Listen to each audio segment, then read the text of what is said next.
Hello everyone, it's that college football guy here with the other video I promised you. I mentioned this about the college football playoff review of the top 25 for the college football playoff. Promise. And I look at this and like, did these people literally just like put all the names on the board and throw darts? I mean, seriously? Because I look at this list and I'm like, this is... If anybody watched this, I'm pretty sure everybody take some Excedrin or something because it give you a migraine looking at this thing.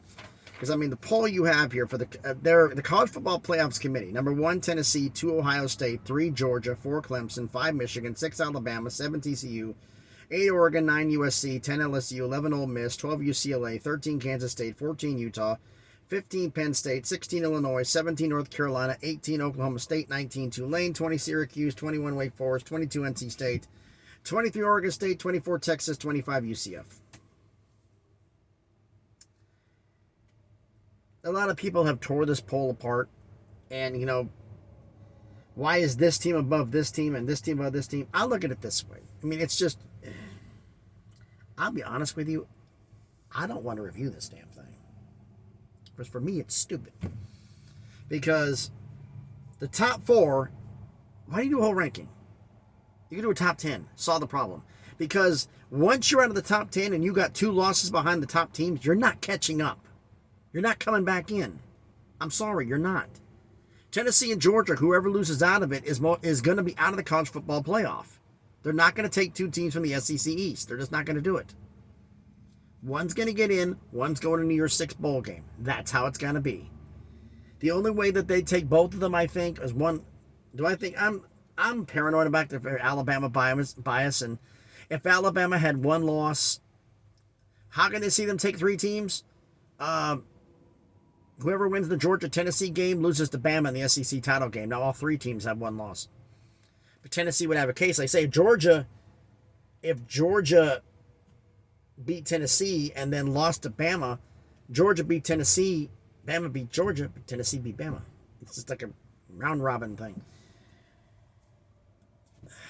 I look at the ranking here. LSU as number 10. I have LSU as 20 in my poll. Let's see. You have SC up high, okay. Kansas State's 13, okay. I guess that. Utah, Penn State, Illinois, North Carolina. I look at it this way. To me, it doesn't make any sense. That's just me. It doesn't make any sense. Maybe y'all can let me know in the comments right now, because right now what I really want to do is basically, if we're going to do the review show of this, it's going to be a short one. Who do they have as their 4 versus who do I have as my 4? That simple. And if the season ended today, I'm going off my top 25, which just came out.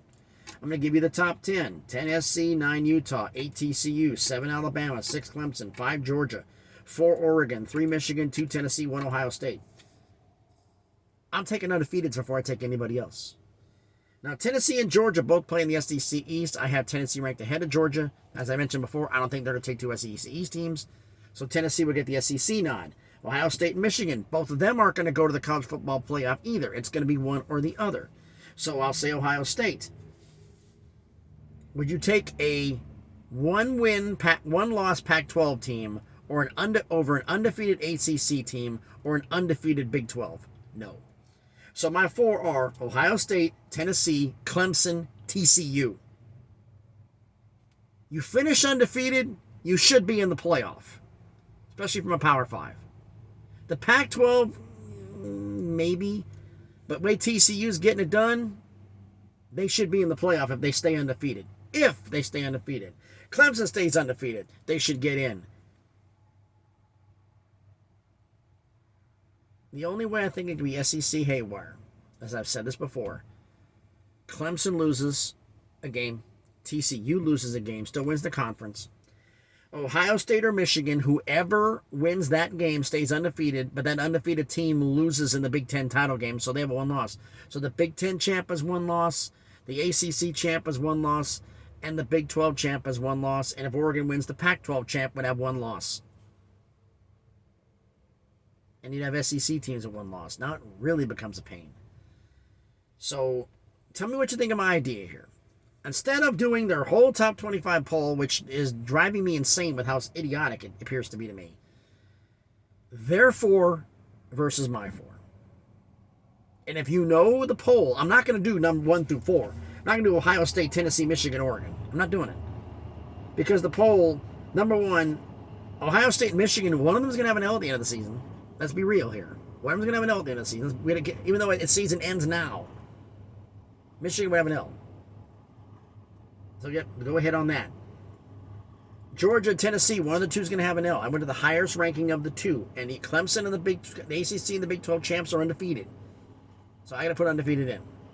So tell me what you think about my top 4 versus their, I don't even know what to call this poll. And what do you think of my idea? Just instead of doing the whole poll, you want to look at it, go check it out yourself, and we'll just do my top 4 versus their top 4, and we'll see which one makes more sense. Tell me what you think in the comments down below. Like the video, please, helps the analytics. Share the video, comment on the video, subscribe to the channel. We're on our way to 200 subscribers. Time for me to lay down. I'm going to lay down. I got to get something to eat here because I haven't even done anything yet. All right, I have to have my dinner before. By the way, anybody asking, just south of Indianapolis, Indiana. I got to make a delivery here. Made it out of Atlanta and got to Tennessee and then headed up to Indiana for a tomorrow delivery, and we'll see what happens from there. Thanks, everybody, for watching the video. Please hit the thumbs up on it. Be safe out there, and please be good to each other.